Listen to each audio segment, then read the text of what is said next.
Hello friends, എല്ലാവർക്കും ഒരിക്കൽ കൂടി അമ്മൂസ് കളക്ഷനിലോട്ട് സ്വാഗതം. നമ്മൾ ഇന്നത്തെ വീഡിയോയിൽ കാണാൻ പോകുന്നത് ഒരു ഫുൾക്കാരി ഡിസൈനാണ്. ഫുൾക്കാരി ഡിസൈനിങ് പല രീതിയിലുണ്ട്.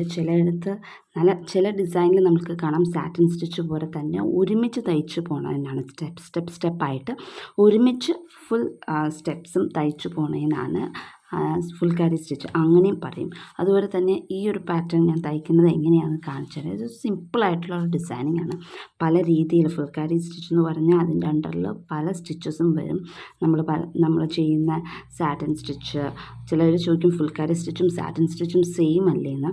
പക്ഷെ ചെയ്യുന്ന രീതിയിൽ ഒരിത്തിരി വ്യത്യാസമുണ്ട്.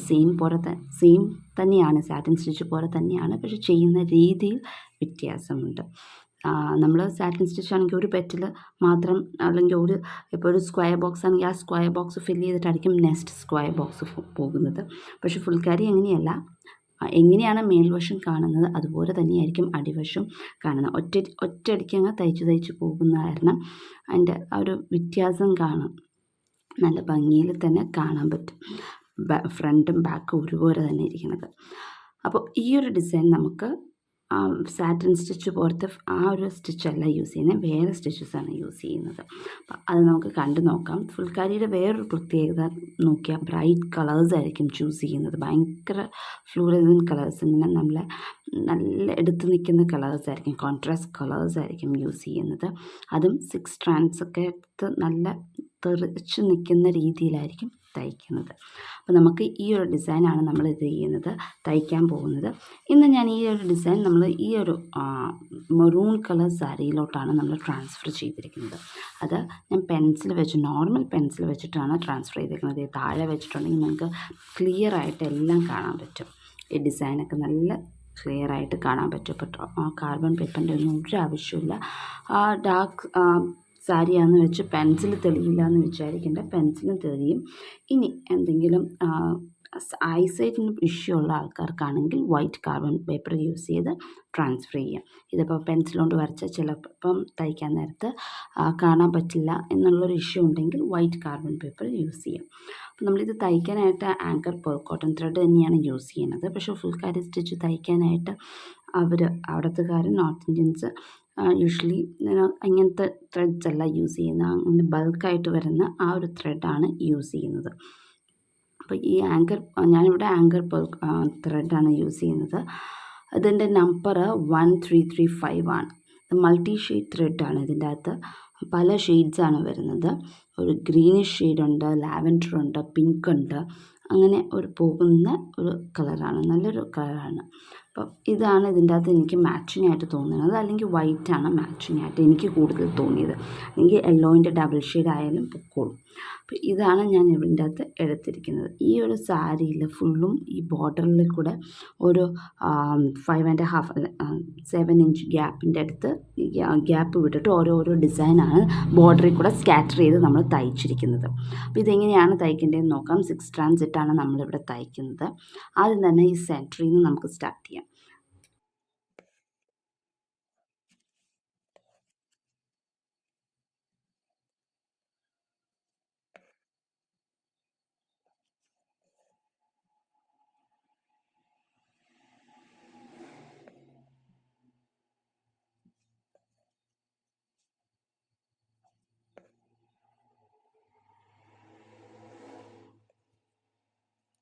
ഇപ്പോൾ നമ്മൾ സെൻറ്ററിലത്തെ ഒരു സർക്കിൾ സാറ്റിൻ സ്റ്റിച്ച് യൂസ് ചെയ്ത് നമ്മൾ ഫിനിഷ് ചെയ്തിട്ടുണ്ട്.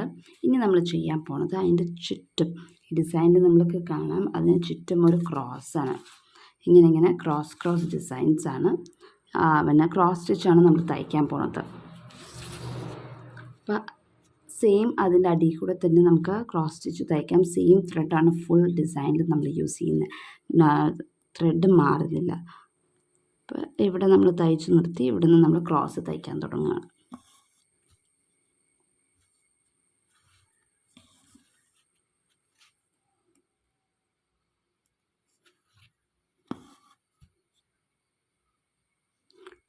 കുഞ്ഞു ക്രോസ് സ്റ്റിച്ചസാണ് നമ്മൾ തയ്ക്കുന്നത്. ഒത്തിരി വലുതല്ല, കുഞ്ഞതായിട്ടാണ് തയ്ക്കുന്നത്.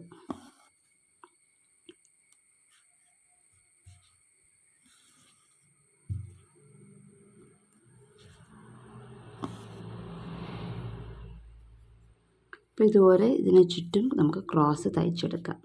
അപ്പോൾ നമ്മൾ ക്രോസ് സ്റ്റിച്ച് തയ്ച്ചു കഴിഞ്ഞു. അപ്പോൾ ഇനി നമുക്ക് ഇങ്ങോട്ടേക്ക് പോകാം. ഇവിടുന്ന് ഇത് എല്ലാം തയ്ച്ചു കഴിഞ്ഞ് പിന്നെ ഇങ്ങോട്ടേക്ക് പോകാം. പിന്നെ ഇങ്ങനെ കണ്ടിന്യൂ ചെയ്ത് ഇങ്ങനത്തെ ഫുൾ ഫ്ലവർ പാറ്റേണും നമുക്ക് ഇതുപോലെ ഈ ഫുൾ ഡിസൈനും അങ്ങനെ കണ്ടിന്യൂ ചെയ്ത് പോകാം. ഇവിടുന്ന് ഇങ്ങോട്ടേക്ക് ട്രാൻസ്ഫർ ചെയ്യാൻ നേരത്ത് കുറച്ച് ത്രെഡ് നമ്മുടെ കാണും. അതല്ല എന്നുണ്ടെങ്കിൽ ഇവിടെ നമ്മൾ നോട്ട് ഇട്ടിട്ട് അടുത്തത് ഇവിടെ തയ്ക്കാൻ പോകും. ഇത് ചെക്കോട്ട ആയതുകൊണ്ട് ട്രാൻസ്പെറൻറ്റ് മെറ്റീരിയൽ ആയതുകൊണ്ട് ഇവിടുന്ന് ഇങ്ങോട്ടേക്ക് പാസ് ചെയ്താൽ കുറച്ച് ത്രെഡ് അടിക്കൂടെ പോകുന്നത് നമുക്ക് കാണാൻ പറ്റും. നമ്മളിവിടെ തയ്ച്ചു കഴിഞ്ഞു. ഇവിടെ തന്നെ നമുക്ക് സ്റ്റെം തയ്ച്ച് തുടങ്ങാം. ഞാനിവിടെ എൻ്റെ ഫ്രെയിം പിടിക്കുന്ന സൗകര്യത്തിന് വേണ്ടി ഞാൻ ഇവിടെയാണ് സ്റ്റാർട്ട് ചെയ്യുന്നത്. 6 സ്ട്രാൻഡ്സ് വെച്ച് തന്നെ നമുക്ക് സ്റ്റെം സ്റ്റിച്ച് തയ്ക്കാം.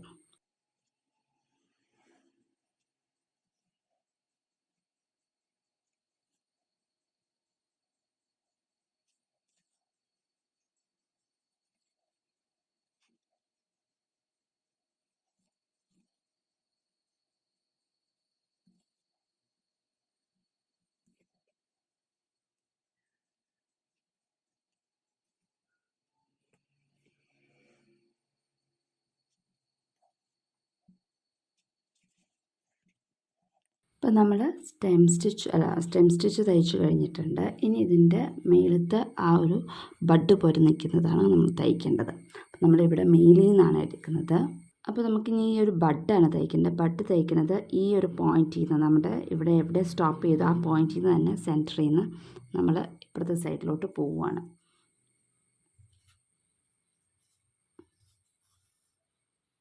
അത് കഴിഞ്ഞ് വീണ്ടും ആ സെൻറ്ററിൽ നിന്ന് തന്നെ ഇങ്ങനെ ഇതിൻ്റെ ഇത്ര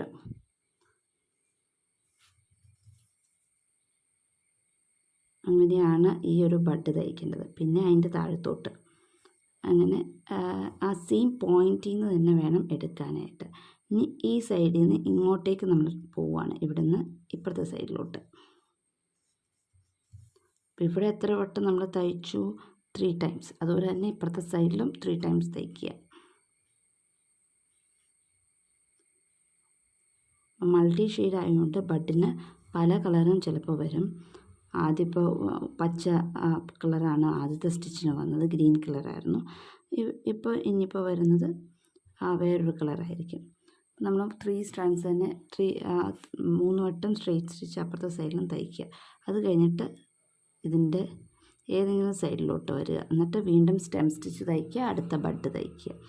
അപ്പോൾ നമ്മൾ ഈ ഒരു ബഡും തയ്ച്ചു കഴിഞ്ഞു. ഇനി നമ്മുടെ പെറ്റൽസാണ്.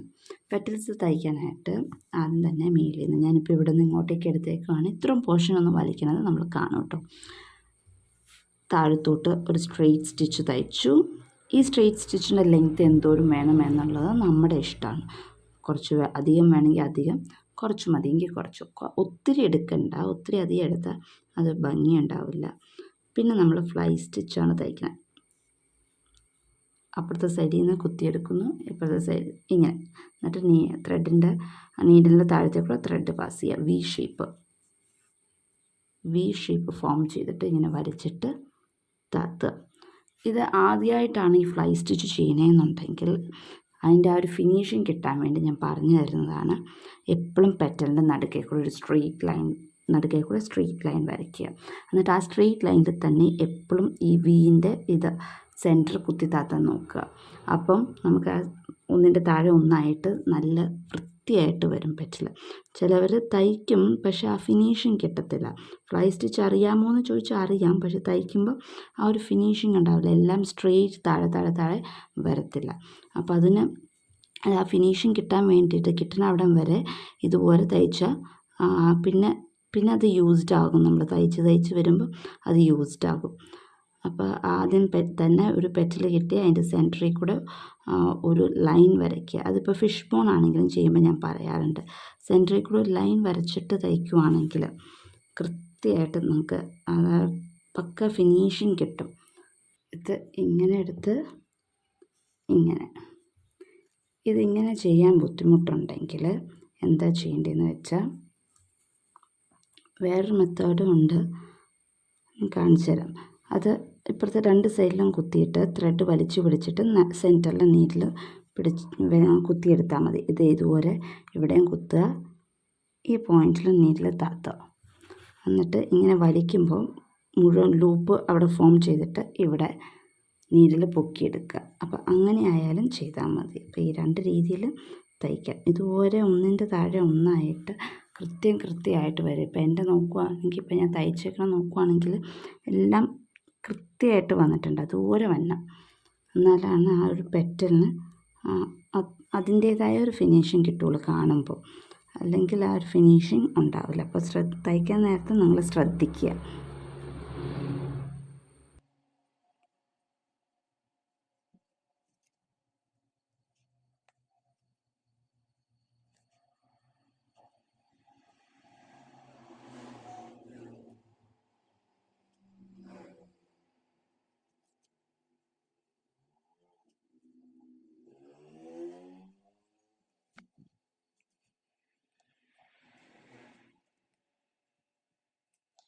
അപ്പോൾ നമ്മൾ ഫ്ലൈ സ്റ്റിച്ച് വെച്ച് ഒരു പെറ്റൽ തയ്ച്ചു കഴിഞ്ഞിട്ടുണ്ട്. അപ്പോൾ ഇതുപോലെ ബാക്കിയത്തെ ഫുൾ ഡിസൈനും നമുക്ക് തയ്ച്ചു തീർക്കാം. ഈ പെറ്റലും അതുപോലെ തന്നെ ഇവിടുത്തെ ബഡ്സും എല്ലാം. അപ്പോൾ അത് തയ്ച്ചു തീർത്താൽ എങ്ങനെ ഇരിക്കുമെന്ന് നമുക്കൊന്ന് കണ്ടു നോക്കാം. നമ്മൾ മുഴുവനും തയ്ച്ചു കഴിഞ്ഞ് നമ്മുടെ ഫുൾക്കാരി ഡിസൈനിങ് ആണ് ഇത് ഞാൻ നേരത്തെ പറഞ്ഞ പോലെ ഈ സാരിയുടെ ഫുൾ ബോർഡറും 7 ഇഞ്ച് ഗ്യാപ്പിൽ ഇതുവരെ വരുന്നുണ്ട്. പ്ലീറ്റ്സിൻ്റെ ബോട്ടം പോർഷൻ, ബോട്ടം പ്ലീറ്റ്സിൻ്റെ അവിടെ എത്തുമ്പോൾ ഈ 7 ഇഞ്ച് എന്നുള്ളത് 10 ഇഞ്ച് ഗ്യാപ്പിലാണ് ഓരോരോ ഡിസൈൻ വരുന്നത്. അപ്പോൾ 2 സൈഡിലും ഇതുപോലെ ഡിസൈനിങ് ബോർഡറിൽ കൂടെ പോകുന്നതാണ് ഈ സാരിയിൽ വരുന്നത്. എങ്ങനെയാണ് സാരിയിൽ വരുന്നത്. അപ്പോൾ ഇതിനകത്ത് മൾട്ടി ഷെയ്ഡ് ത്രെഡാണ് ഉപയോഗിച്ചിരിക്കുന്നത്. പക്ഷേ എപ്പോഴും സാരി ഉടുക്കുമ്പോൾ മെറൂൺ കളർ തന്നെ ബ്ലൗസ് പീസ് ഇടുന്നതായിരിക്കും നല്ലത്. അപ്പോൾ ഇതിൻ്റെ ഈ ഒരു ഡിസൈൻ വീഡിയോയുടെ എൻഡിൽ ഇട്ടിട്ടുണ്ടാകും. അപ്പോൾ ആർക്കാ വേണ്ടിയെന്ന് വെച്ചാൽ ആ സ്ക്രീൻഷോട്ട് ചെയ്ത് എടുക്കാവുന്നതാണ്. എന്നിട്ട് നിങ്ങളുടെ വിലയേറിയ ഫീഡ്ബാക്ക്സ് എഴുതി അറിയിക്കുക. നിങ്ങൾക്ക് എന്തെങ്കിലും ഡൗട്ട്സ് അല്ലെങ്കിൽ വേറെ ഏതെങ്കിലും സ്റ്റിച്ച് പഠിക്കണമെന്നുണ്ടെങ്കിൽ അതിന് കമൻറ്റ് ബോക്സിൽ കമൻറ്റ് ചെയ്യും. അപ്പോൾ അടുത്ത ദിവസം മറ്റൊരു വീഡിയോ ആയിട്ട് കാണാം. അതുവരേക്കും ബൈ.